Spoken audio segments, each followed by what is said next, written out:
They called humans cowards, but we became the galaxy's last heroes. The stars looked different from the observation deck of the horizon. Lieutenant Jack Bennett stood with his hands clasped behind his back, watching the unfamiliar constellations. Earth was just a pale blue dot from here, barely visible among thousands of other lights. The ship hummed quietly around him, its engines pushing them closer to their destination. Centraxia, the heart of the Galactic Alliance. Can't sleep either? Ambassador Olivia Grant's voice came from behind him. Jack turned and offered a tired smile. Too much on my mind. Olivia joined him at the viewport. She was tall and carried herself with the confidence of someone who had spent decades in diplomatic service. Her dark hair was streaked with gray, but her eyes remained sharp and focused. Tomorrow's meeting will change everything, she said. For better or worse. Jack nodded. Do you think they'll accept us? They don't have much choice. We've proven we can reach them now. It had been 6 months since humanity achieved faster-than-light travel. 6 months since the horizon had made first contact with an Alliance patrol, ship near Alpha Centauri. 6 months of careful messages, tense negotiations, and preparations for this moment. The Galactic Alliance, 17 alien species who had been exploring space for thousands of years before humans had even invented the wheel, and now humanity was asking for a seat at their table. Get some rest, Lieutenant, Olivia said, turning to leave. Tomorrow we make history. Centraxia was nothing like Earth. The massive space station hung in orbit around a red giant star, a sprawling construction of metal and crystal that housed representatives from all Alliance species. As the horizon approached, Jack could see hundreds of ships docked at its outer rings, vessels of all shapes and sizes, some so strange they barely registered as spacecraft to his human eyes. Their escort, a sleek Vexian cruiser, guided them to a docking bay near the outer rim. Remember the protocol, Olivia told the small human delegation as they prepared to disembark. 6 diplomats, 4 scientists, and Jack as head of security. Don't speak unless spoken to. Don't make sudden movements. And whatever you do, don't show fear. The airlock cycled open, and they stepped onto Alliance territory for the first time. A group of aliens waited for them. Jack recognized the tall, blue-skinned Vexians from their communications. Beside them stood stockier beings with ridged foreheads, and gray-skinned Keldorians if the briefing materials were correct. Several other species Jack couldn't identify completed the welcoming party. Ambassador Grant, said one of the Vexians, its translator converting the musical language into crisp English. I am Coordinator Lix. Welcome to Centraxia. Thank you for your hospitality, Olivia replied with a small bow. We are honored to be here. The aliens led them through wide corridors filled with beings of all descriptions. Some walked on 2 legs, others on 4 or 6. Some floated in the air or moved in ways Jack couldn't quite understand. The station smelled strange, not unpleasant, but alien, a mix of unfamiliar foods and atmospheres. Your species has developed quickly, Coordinator Lick said as they walked. Most races take several thousand years to progress from basic flight to FTL capability. We're adaptable, Olivia said, and determined. Yes, said one of the Keldorians, its voice deeper and rougher than the Vexians. We have studied your history. You fight many wars. Jack tensed at the accusation in the alien's tone, but Olivia remained diplomatic. We have had our conflicts, she admitted, but we've learned from them. Earth has been at peace for nearly 50 years now. The Keldorian made a sound that might have been a laugh. Peace through fear of mutual destruction, not true peace. They arrived at a large chamber with a circular table in its center. Representatives from each Alliance species were already seated, leaving a small section empty for the humans. For hours, the meeting progressed through formalities and introductions. Jack stood behind Olivia's chair, watching the aliens carefully. Most seemed curious about humans, though a few showed clear disdain. The Vexians were politely interested, examining the humans with their large, compound eyes. The Keldorians were more openly hostile, their postures stiff and unwelcoming. Finally, they reached the purpose of the meeting: humanity's petition to join the Alliance. The humans request observer status, Coordinator Lix announced, with the possibility of full membership in the future. A murmur ran through the chamber. Jack couldn't understand the various languages, but the tone was clear. Controversy. Admiral Zorvan, the highest-ranking Keldorian present, stood up. He was tall for his species, with battle scars visible on his gray skin. "We have reviewed Earth's history," he said, his translator making his words sound harsher than they probably were. "Your species is problematic." Olivia kept her expression neutral. "In what way, Admiral?" "You fight, but you do not commit. You start wars, then seek compromise. You develop weapons, then create laws about when they can be used." Zorvan's 4 eyes narrowed. "Your warriors are held back by feelings." One of the human diplomats shifted uncomfortably, but Olivia raised a hand slightly, signaling for calm. "We call that civilization," she said. "We fight when necessary, but we value peace." "You value survival," Zorvan countered. "You are evolutionary cowards. When threatened, your people retreat and negotiate rather than standing firm." Jack felt his face flush with anger, but years of military discipline kept him in place. He watched Olivia's shoulders stiffen slightly, the only sign that the insult had landed. "Our history shows that we learn from our mistakes," she said calmly. "We've moved beyond seeing war as glory." Admiral Zorvan made a dismissive gesture. "A species that fears necessary sacrifice cannot be trusted in times of real crisis. The Alliance faces threats you cannot imagine. Then perhaps a fresh perspective would be valuable," Olivia suggested. The debate continued for hours. Some Alliance members spoke in favor of humans, noting their rapid technological development and adaptability. Others sided with the Keldorians, citing Earth's fractured politics and history of internal conflicts. As the meeting finally ended, the verdict was delivered. Humanity would be granted limited trading rights and permission to establish colonies in unclaimed systems near Earth. They would have observer status in the Alliance, but no voting rights. No seat at the table. "Perhaps in another century," Coordinator Lix said kindly as he escorted them back to their ship. "Your species is young. You have time to mature." On the journey home, Jack found Olivia at the same observation deck where they had spoken before arriving. "This isn't over," he said. Olivia nodded, her expression determined. "No, it's just beginning. They think we're cowards because we don't fight like they do. Someday, they'll learn that there are many kinds of courage." Jack looked out at the stars, thinking of Earth waiting for their return. And many kinds of strength. Neither of them could have known then how soon that lesson would come, or how high the cost would be. They called humans cowards, but we became the galaxy's last heroes. 5 years passed since humanity's humiliation at the Centraxia summit. Earth had established 7 colonies across nearby star systems. Trade with Alliance species was limited, but growing. Humans adapted to their place in the galactic community, tolerated but not respected. Dr. Allison Wyatt never wanted to be on the frontier. She had planned a quiet career in a lab on Earth, studying alien biology from samples. But when New Montana Colony needed a xenobiologist, the pay was too good to refuse. 3 years into her contract, she still wasn't used to the orange sky or the lighter gravity. She stood in her small lab, staring at images on her display. The pictures showed black, oily patches on the leaves of native plants collected from the valley 10 miles south of the colony. "Computer, magnify section C4, she said.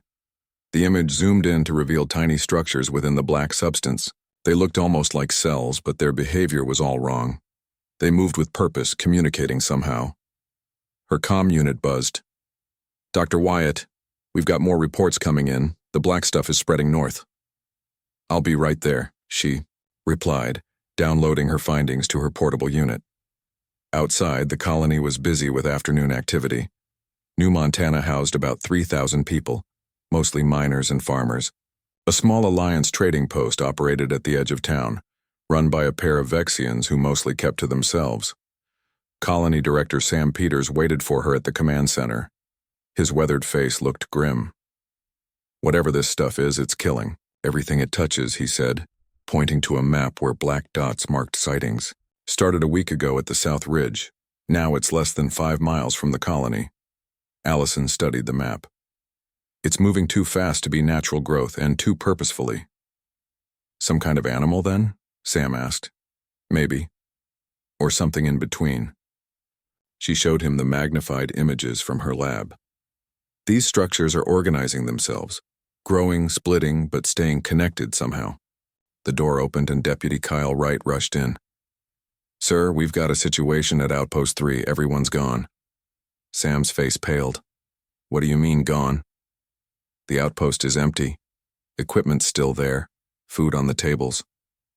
But all 15 people have vanished." A chill ran down Allison's spine.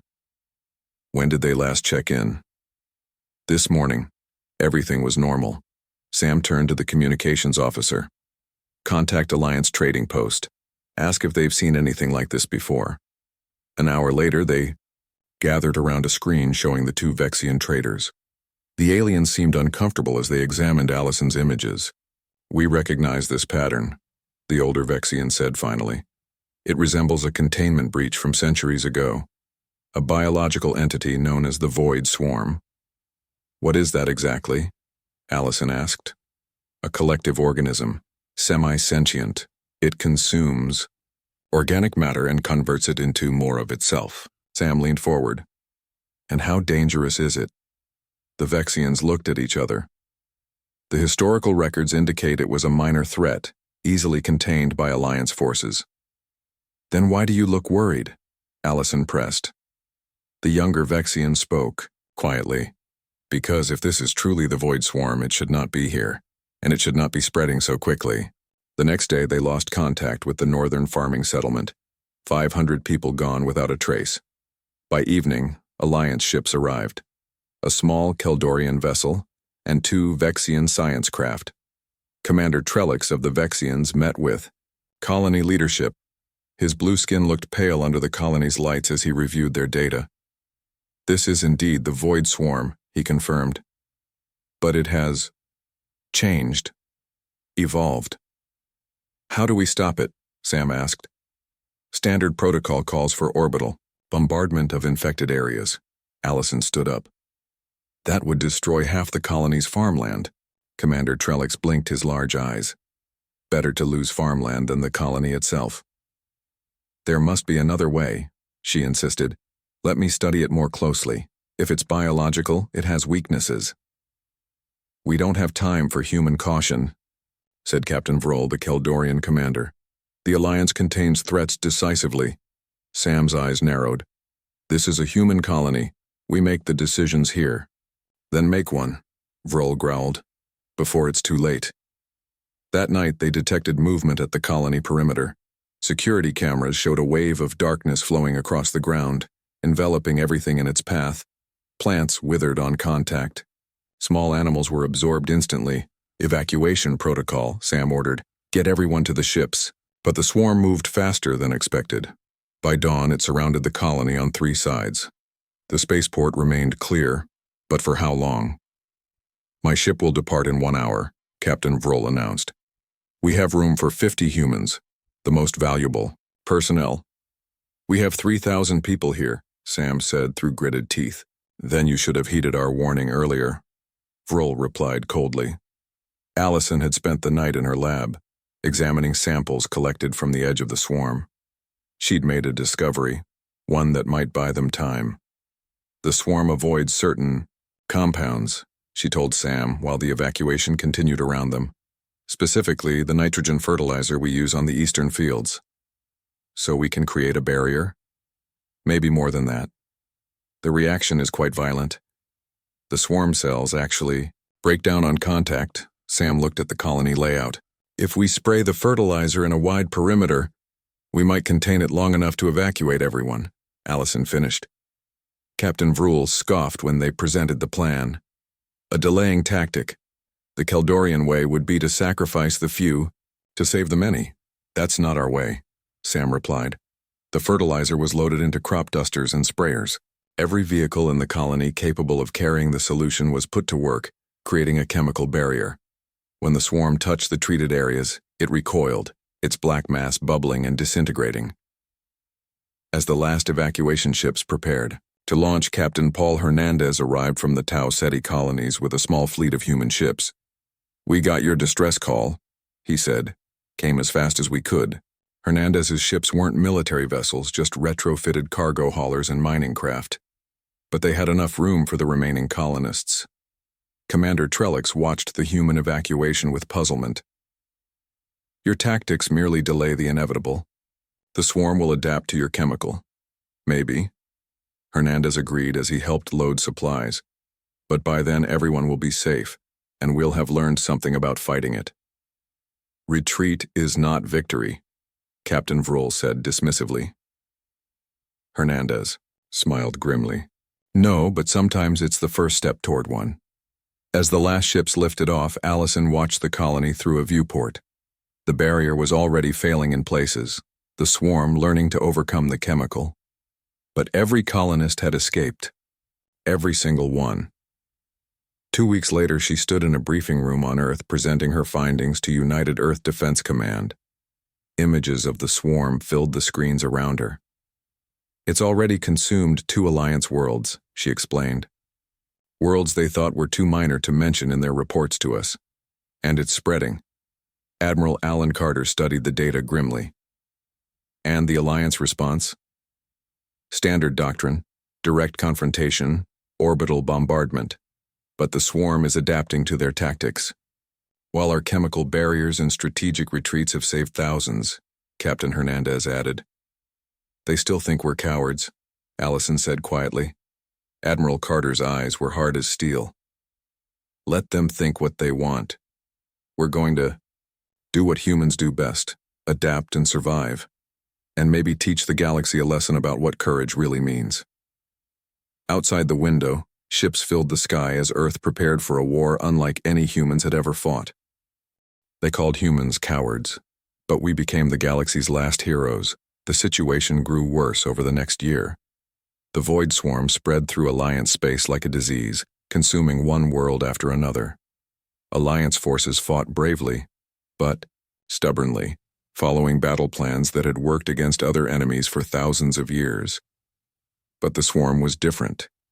It learned, it adapted, and it never stopped growing.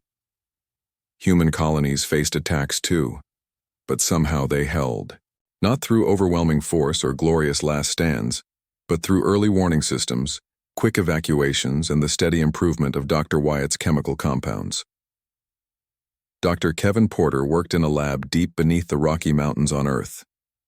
He had spent his career developing safer pest control for farms. Now he found himself working on a much bigger pest problem. "Test batch 17 shows promising results," he told his team as they gathered around a sealed chamber. Inside, a small sample of the void swarm writhed against the glass. Dr. Wyatt, who had joined his team after the New Montana evacuation, nodded. "The cellular breakdown is faster than with batch 16. How long before we can produce it at scale?" 3 weeks, maybe less," Kevin replied. "But we still don't have a delivery system that can spread it widely enough." A young lab assistant spoke up. "What if we don't need to spread it widely? What if we just need to hit the right spot?" Everyone turned to look at her. Kevin raised an eyebrow. "Go on." "Dr. Wyatt's research shows the swarm has a hive-like structure. What if there's a central coordination point? A brain, sort of?" Allison frowned. "We haven't found any evidence of that. It seems to operate as a true collective." "But it adapts so quickly," the assistant persisted. "That suggests some kind of central learning, doesn't it?" Kevin looked thoughtful. "It's worth investigating. If we could find a central node and target it specifically." Their conversation was interrupted by an emergency broadcast. The lab's screens lit up with an urgent message from Alliance Command. "Attention all Alliance worlds and allies. Centraxia Station is under attack. Repeat, Centraxia is under attack by the Void Swarm. This is not a drill." Kevin and Allison looked at each other in shock. Centraxia was the heart of the Alliance, home to billions of beings from all 17 member species. If it fell, we need to get this compound ready now, Kevin said grimly. Not in 3 weeks. On Centraxia, chaos reigned. The massive space station had never been designed to repel a biological threat like the swarm. It spread through the lower levels first, moving through maintenance tunnels and ventilation systems. Alliance forces fought back with everything they had. Keldorian warriors stood their ground in key choke points, fighting until they were overwhelmed. Vexian scientists deployed experimental weapons that slowed the swarm but failed to stop it.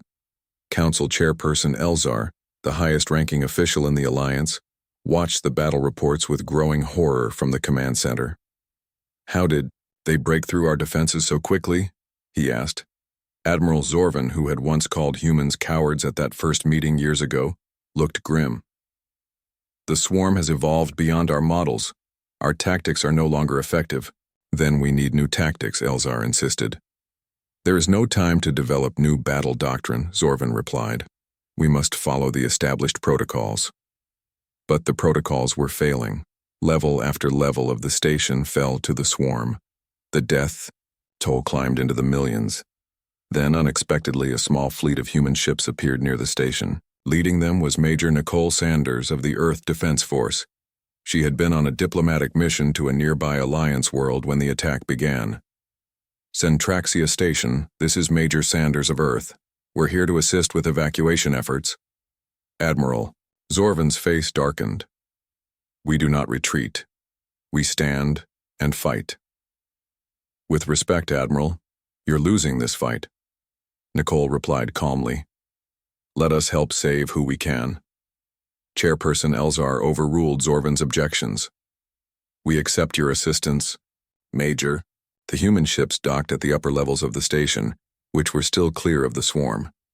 Nicole led a team inside, carrying something that looked like modified farming equipment. "What are those devices?" Elzar asked when they reached the command center. "Sprayers loaded with a compound developed on Earth," Nicole explained. "It won't stop the swarm permanently, but it will slow it down enough for us to evacuate the upper levels." "And the lower levels?" Zorvan demanded. Nicole met his gaze steadily. "Based on our scans, they're already lost. I'm sorry." "So you would abandon billions to save millions," he growled. "That is the cowardice I spoke of years ago." "No," Nicole replied. "That is the reality of this situation. We save who we can today, so we can fight again tomorrow." Elzar made the difficult decision. The evacuation began, with priority given to civilian population centers and key Alliance leadership. Human ships ferried refugees to safety, while Nicole's team set up defensive perimeters using Dr. Porter's compound. As the last evacuation ships prepared to depart, Nicole received a message from her team, who were holding the line. 3 levels down. "Major, we've discovered something. The swarm is behaving differently here than in previous encounters. There's a clear coordination pattern. We think there might be a central node on this station." Nicole frowned. "Can you pinpoint it?" "Working on it, but we need more time." She looked at the final evacuation ship, where Chairperson Elzar and the remaining Alliance leaders waited. Then she made her decision. "Get those ships out of here," she told her second-in-command. "I'm staying with the defense team." "But Major, that's an order. Someone needs to collect this data if we're ever going to beat this thing." Admiral Zorvan, who had been listening, stepped forward. "I will remain as well. My warriors will hold the line with your team." Nicole nodded, surprised but grateful. "Thank you, Admiral." As the evacuation ships departed, Nicole and her team, along with Zorvan's remaining warriors, fought a careful retreat through the station. They collected data on the swarm's movements and tested different concentrations of the compound. "Look at this pattern," Nicole said, pointing to a display showing the swarm's flow through the station. "It's not random. It's moving toward something." "The station's power core," Zorvan realized. "It must be attracted to the energy signature." "That's it. It's not just consuming organic matter, it's drawn to energy sources. That could be how it coordinates." They fought their way to an observation point above the power core. Below them, the swarm had formed into something new. a pulsing central mass surrounded by tendrils that reached throughout the station. "We need to get this information out," Nicole said, quickly packaging their data for transmission. "If we can target these energy-seeking nodes in future encounters." The defensive perimeter was failing. The compound was working, but they were running out. "Your people fought well," Zorvin said quietly as they prepared for their final stand. "I was wrong about human courage." Nicole smiled grimly. "Different kinds of courage, Admiral. Different kinds of strength." They transmitted their findings just as the swarm broke through. Their last message included critical information about the newly discovered vulnerability. On Earth, Dr. Porter received the transmission. "They did it," he told Allison, his voice thick with emotion. "They found the key." Around them, scientists and military personnel began working with renewed urgency.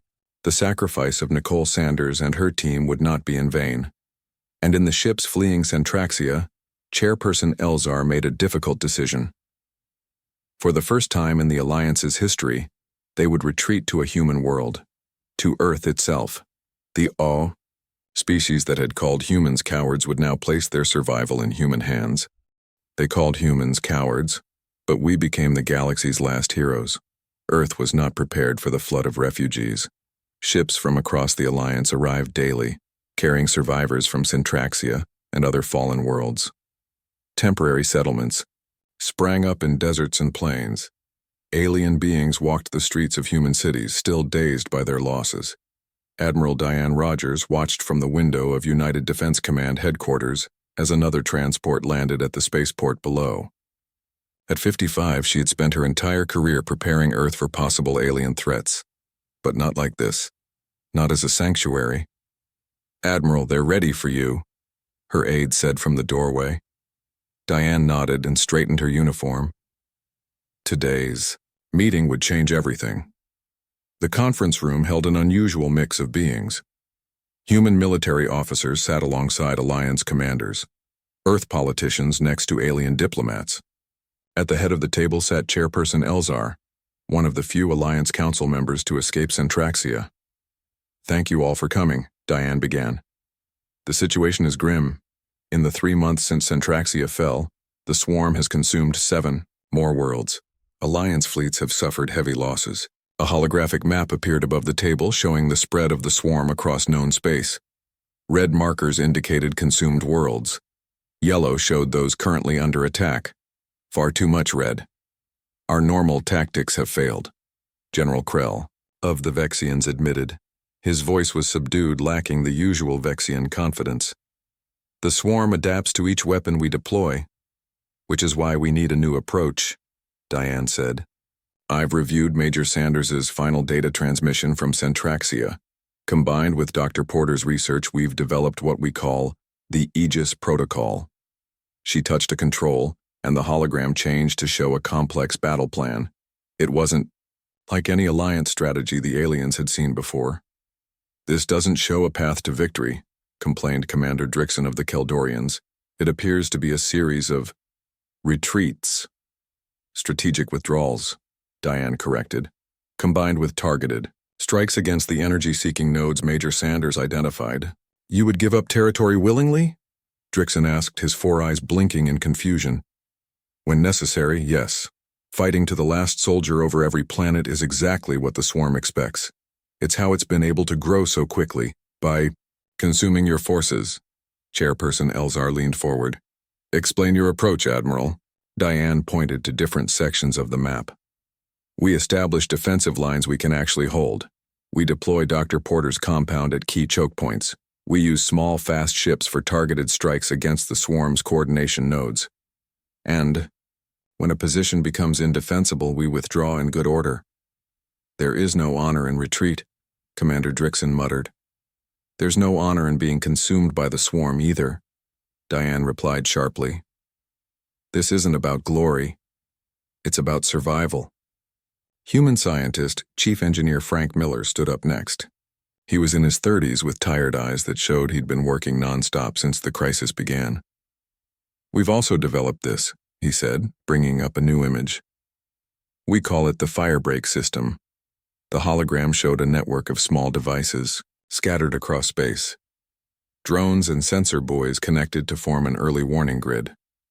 These can detect swarm movement patterns and predict where they'll strike next, Frank explained. They can also deploy small amounts of the compound automatically, slowing the swarm's advance. With this network in place, Diane continued, we won't be caught by surprise again. We'll know where to strike, where to defend, and where to evacuate. The Alliance commanders looked skeptical, but Chairperson Elzar studied the plans carefully. This goes against thousands of years of Alliance military doctrine, he said finally. You ask us to change everything about how we fight. Yes, Diane said simply, because what you've been doing isn't working. The debate lasted for hours. Alliance commanders argued for traditional approaches, massive fleet engagements, heroic last stands, overwhelming force. The humans pushed for flexibility, strategic withdrawals, and targeted strikes. Finally, Elzar raised his hand for silence. I have heard enough. As chairperson of what remains of the Alliance Council, I am approving the Human Aegis Protocol. Commander. Drixon stood up angrily. This is outrageous. You would place Alliance forces under human command?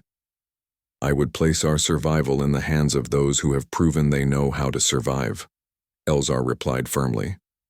Major Sanders and her team gave their lives to discover the swarm's weakness. Other human colonies have held while our worlds fell. Perhaps it is time we learned from them. Diane didn't smile, though she felt relief inside. Thank you, Chairperson. We'll begin implementation immediately. The next months were difficult. Alliance commanders struggled to adapt to human tactics. Their ships were designed for direct combat, not the quick hit-and-run strikes the Aegis Protocol called for. Their warriors were trained to stand and fight, not to withdraw strategically, but slowly they learned. And even more slowly, they began to see results. Frank's firebreak system proved invaluable. The network of sensors spread through space, providing constant updates on swarm movements. For the first time, they could predict attacks before they happened. The swarm is changing course, Frank reported one day, 6 months into the new strategy. They've stopped pushing toward the Vexian homeworld. Diane studied the data. They're avoiding our defensive line. They know we can hurt them there. Is that good news? Asked Elzar, who had taken to sitting in on their strategy sessions. It means they're learning to fear us, Diane said. And that means we're finally learning how to fight them. The war settled into a grim stalemate. The swarm still held too much territory, but its rapid expansion had stopped. Human and Alliance forces worked together in mixed units, combining the best of both approaches. Diane watched a training exercise where Keldorian warriors practiced fighting alongside human soldiers. The Keldorians were stronger and faster, but the humans showed them how to pace themselves, how to fall back when necessary, how to fight smarter instead of harder. They're adapting well, Frank commented as he joined her. So are we, Diane replied. Have you seen the modifications the Vexian engineers made to your firebreak drones? Twice the range now. Frank nodded. Working with their tech experts has been educational. They think differently than we do. That's our real strength, Diane said quietly. Not just human tactics, but combining approaches, learning from each other. A young aide rushed up to them. Admiral Rogers, we've detected something strange in Sector 9. The swarm is condensing. Diane frowned. Show me. The tactical display revealed something they hadn't seen before. The swarm was pulling back from several fronts, gathering its mass in a single sector of space. What are they doing? Frank wondered. Diane felt a chill run down her spine. Adapting, just like we are. She turned to her communications officer. Alert all commands. I think the swarm is preparing for something big. As alarms sounded across Earth's defense network, Diane looked out at the night sky. Somewhere out there, the enemy was changing its tactics. The war was entering a new phase. And, despite everything they had accomplished, she feared the worst was yet to come. They called humans cowards, but we became the galaxy's last heroes. The meeting room fell silent as Special Operations Agent Laura Harrison finished her report. At 32, she was one of Earth's best intelligence officers. For the past month, She had led a team on a dangerous mission to gather data on the swarm's new behavior. "You're certain of this?" Admiral Rogers asked, her face grave. Laura nodded. "The swarm is gathering at Proxima Gemini. Our probes confirm it's the largest concentration we've ever detected, at least 90% of their total mass." Chairperson Elzar looked troubled. "Why would they consolidate in one location? It makes them vulnerable. Unless they're planning something big," General Eric Walsh said. He was a tall, serious man who had fought the swarm since the first colony attacks. "Something that requires their combined strength." Frank Miller studied the sensor readings. "These energy readings are off the charts. The swarm has never shown this kind of power signature before." Admiral Rogers turned to Dr. Porter. "What's your assessment?" Kevin had aged in the 2 years since the war began. His hair had gone gray and lines marked his face, but his eyes were still sharp and focused. "Based on these readings, I believe the swarm is evolving again, possibly preparing for a massive expansion phase. If they succeed, they could potentially double or triple their reach within weeks." The room erupted in concerned voices. Admiral Rogers raised her hand for silence. "Can your compound stop them?" Kevin hesitated. "The latest version is effective, but delivery remains the problem. We've never had to hit such a large concentration before." "Then we hit them with everything," said Commander Drixon of the Keldorians. After months of fighting alongside humans, he had become one of their strongest allies. "A direct assault with our combined fleets." "That's exactly what they're expecting," Laura countered. "Our intelligence suggests they've developed specific defenses against our current tactics." General Walsh had been quiet, studying the star charts of the Proxima Gemini system. Now he spoke. "What about a small strike team? While the main fleet distracts them from a distance?" "What kind of strike team?" Admiral Rogers asked. "A single ship, fast and stealthy. It could approach while the swarm is focused on the fleet, then deploy Dr. Porter's compound directly into their central mass." Kevin looked doubtful. "That would be a one-way trip. The ship would have to get too close to escape the reaction." "I'll go," General Walsh said simply. Admiral Rogers frowned. "Eric, it makes sense, Diane. I know the swarm better than anyone. I've fought them since New Montana." The room fell silent again. Everyone knew what he was proposing. A suicide mission. "I'll need volunteers," Walsh continued. "People who know what they're signing up for." "You'll have them," Commander Drixon said firmly. "My warriors would consider it an honor." "And you'll need the right ship," Frank added. "Something small enough to avoid detection, but large enough to carry the compound payload." "The Defiance," Laura suggested. "That experimental transport with the stealth systems we've been testing." For 3 days they prepared. The combined fleet gathered, hundreds of ships from Earth and the surviving Alliance worlds. Meanwhile, the Defiance was equipped with special stealth technology and loaded with Dr. Porter's latest compound. General Walsh selected his crew carefully, a mix of humans and aliens who had fought well together. Commander Drixon insisted on joining, along with 3 of his best warriors. 2 Vexian scientists volunteered to help deploy the compound. 5 human specialists completed the team. On the last night before departure, Admiral Rogers visited Walsh in his quarters. "The fleet will be ready to launch the diversion at 600, she said. "Are you sure about this, Eric?" Walsh nodded. He looked calm, at peace with his decision.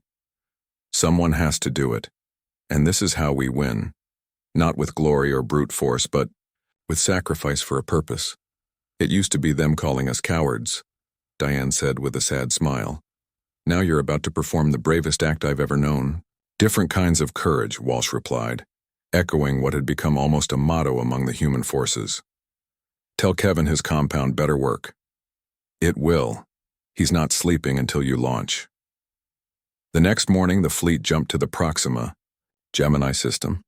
The Defiance went with them but immediately broke formation, using the commotion of the large fleet's arrival as cover. The swarm responded exactly as they had hoped. It sent massive tendrils toward the fleet, ignoring the small transport ship slipping around the edge of the battlefield. On the bridge of the Defiance, Walsh watched the main view screen as they approached the central mass of the swarm. It pulsed, with dark energy, looking almost like a massive heart. "Stealth systems holding," reported one of the human officers. "They haven't detected us yet." "Compound deployment ready," added one of the Vexian scientists. "We'll need to get within 5 kilometers of the central node." Commander Drixon stood beside Walsh watching the readings. "In all my years of fighting, I never imagined my final battle would be like this. Creeping up on an enemy instead of facing it head on." Walsh smiled slightly. "Having second thoughts?" "No," Drixon replied. "I've learned much from you humans, including that true courage comes in many forms." The Defiance moved closer. 3 kilometers to target, 2 kilometers. Suddenly, alarms blared across the bridge. "We've been detected," shouted an officer. "Swarm tendrils approaching from all sides." "How long until we're in deployment range?" Walsh demanded. 30 seconds. "Hold course," Walsh ordered. "Everyone to deployment stations." The ship shuddered as the first tendrils of the swarm touched its hull. Dark patches began spreading across the viewport.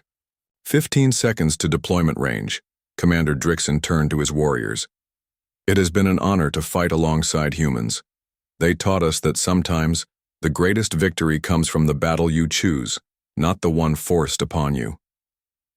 5 seconds. Walsh opened the ship-wide comm.